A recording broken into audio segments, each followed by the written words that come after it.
Now I will proceed to present my Global Age research project. The first chapter of the book deals with globalization. In this chapter, we were required to look into forecasting tools for trade, and we were also required to look into the foreign direct investment confidence index. These resources resulted to be very useful for me. In fact, that was my main takeaway. Then my personal finding was that I didn't know that there were valuable free resources to do business research on the internet. And also, it is very important to understand that both of these will result really useful when trying to look for business opportunities, because you will be able to somehow predict what trade areas will be more relevant in the future, so that then you can adjust your business model to be able to take advantage and benefit from these trade regions or trade routes.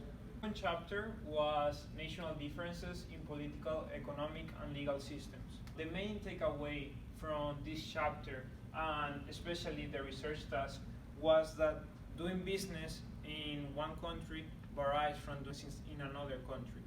In some countries it is easier, in some countries it is more difficult.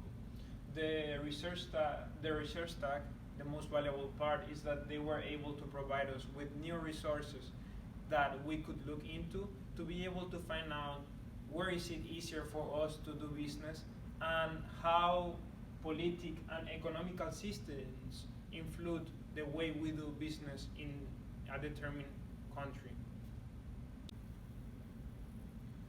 Chapter 3 was natural differences in economic development.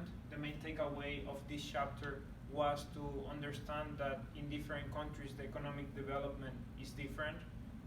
It's not the same, the economic development of Japan to, for example, my country, Venezuela. Therefore, the different business strategies and the approach to do business in each country will be different. The research task in this case required us to compare, for example, the risk of doing business in Argentina, China, Poland, Egypt, and South Africa. It was very, very interesting because in Global Age there are many tools that enable you to be able to compare these countries and find out what is the level of risk that you have of doing business in each country and why. So this is definitely very useful if you are interested in exploring the idea of, for example, doing business in Venezuela and you want to know what risk is there involved, and you need to be aware of what can happen, if you do business in that country. So this is why this research task was really important. Chapter 4 dealt with differences in culture. As we know, humans vary from one another. Also, it is important to know that culture in different countries varies from one another. For example, culture here in the US is very different from other countries in Asia. The research task in this case, they require us to look for information of, for example, if you wanted to go ahead and do business in Chile, how would you present? What were you supposed to do in order to give a good impression to those people that you are meeting? This was extremely useful and extremely important because we were provided with different websites that give that kind of information. One was a guide called Business Etiquette Around the World. This guide tells you exactly what are the common things that are done when you meet a person for the first time in a foreign country and how you should behave. This is extremely useful for people that want to go ahead and do business in another part of the world, because they will be able to know what to expect and what is normal and what is traditional in those places. Chapter number 5 was titled Ethics, Corporate Social Responsibility, and Sustainability in International Business. This chapter basically dealt with human rights practices. It is important to know that in some countries the human rights are not as respected as there are here in the US. For example, we have heard many times that there are countries in Asia or in Africa that allow child labor, and that many of the products and things that we use were fabricated or produced thanks to child labor. However, in this research task, we were asked to look into countries like Brazil, Russia, India, and China, which are mainly developing countries, in which we could take a look in the way that they respect these human rights and how much they protect their employees or their working class. So there were very interesting findings. For example, India and China being obviously the most left behind in terms of rights, and Brazil and Russia being more protective for employees and the working class in their country. This is very important in business. Well, for example, when you are picking business partners, you want to be able to partner with somebody that you know that is corporate responsible and that takes care of the community around them. Chapter 6 was titled International Trade Theory. In this chapter, we were required to look for suppliers. This was very interesting because the research task asked us to, for example, look into potential suppliers from Australia that produce premium wine. So, and then we had to develop a list of criteria for these suppliers. This was very interesting to me because I was able to place myself in the position of a business owner who is looking for a new endeavor. For example, bringing wine from Australia to the US, and then develop a sort of criteria to know which provider should I choose, which provider should I pick, which provider or supplier brings the most value to me and my customers. This was very useful for me because, like I said, in business, this is one of the tools that will be extremely useful to be able to know how to find suppliers and then to be able how to pick one of these suppliers. Chapter number 7 was titled Government Policy and International Trade. In this chapter, we were able to look into the regulations of importing and exporting in different products of a pharmaceutical company that was exploring the idea to invest in New Zealand. So this research task was actually very important because I could place myself in the position of a strategist and look into what are some trade barriers that I could face if I was trying to introduce a new pharmaceutical company in New Zealand. I realized that there were many barriers since in New Zealand the pharmaceutical industry is controlled more harshly by the government. And because of this reason, there was actually not a good market for a pharmaceutical company to try to enter New Zealand's market.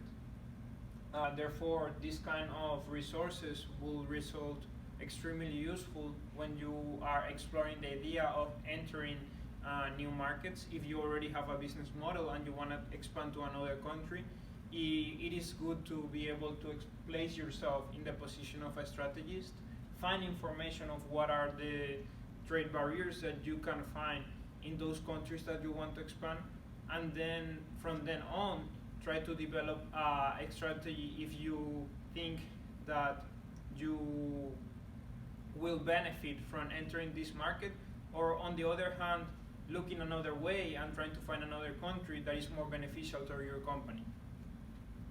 Chapter 8 was titled Foreign Direct Investment. This chapter was especially interesting to me because being from Venezuela, there were many foreign companies that invested in the oil industry. In this chapter, the research task required us to look into sort of an insurance and also developing countries if you wanted to For example, if you had a constructing company, how would you be able to know that once you go to one developing country, you will be able to be insurance, you will be able to have insurance, and your investment and your task that you were performed in that country you were not gonna be deceived in business. So obviously this research task was very important to me because it made me aware of the fact that it is actually possible to be able to insure yourself and the company when you are trying to do business abroad, so that you are not deceived. Chapter number 9 was titled Regional Economic Integration. And this was very interesting to me also, a very interesting chapter. We were asked to look, for example, at the World Trade Organization and look into trade agreements. One that was very interesting was Japan, because there is a very big integration of Japan and Asia with other countries, such as Taiwan, China, South Korea, and I was not aware of that, and then I became aware that actually there are many businesses that benefit from this economic integration. Another economic integration that we were asked to look into was COMESA. This is an economic integration that takes place in Africa, and the aim of these economic integration, is to be able to foment business and economic development in the regions. This was very interesting and is very useful actually in business, because you are able, as a professional, you are able to look into economic integration and business model that can benefit from, for example, reduced tariff, or sometimes you don't have to pay taxes from bringing one product to another. So it was actually very, very beneficial to know that businesses and different companies can benefit from these economic integrations among countries. Chapter 10 was titled The Foreign Exchange Market. The main takeaway of this chapter was actually just that, being able to become aware of the different exchange rates that are going on from country to country, and that these exchange rates fluctuate, and how, for example, how do you convert Japanese yen into US dollar? Holding what currency is more beneficial to you? Those were the questions that were addressed in the chapter, and were the questions that were addressed in the research task. So this is actually very useful to know, because from a professional standing, you need to be aware of what currency is actually more beneficial for the business model you are in. Finally, chapter 11 was titled The International Monetary System. This was definitely a very, very interesting chapter, because we were able to actually comprehend why the monetary system works the way that it works. We were asked in the research task of this chapter to look into the financial stability report, and we were also asked to look into the Deutsche Bank research reports and analyze, for example, what were the developing countries, how was the future looking for developing countries such as Brazil, China, or India.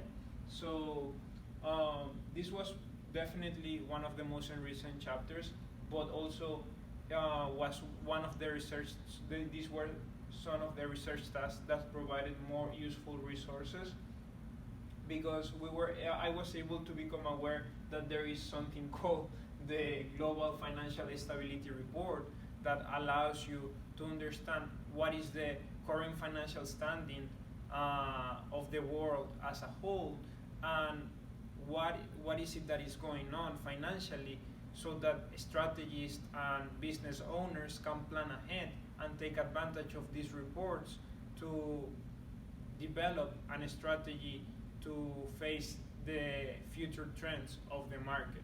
Thank you so much, guys, for looking and paying attention to my presentation. and I hope that you guys have learned something very useful.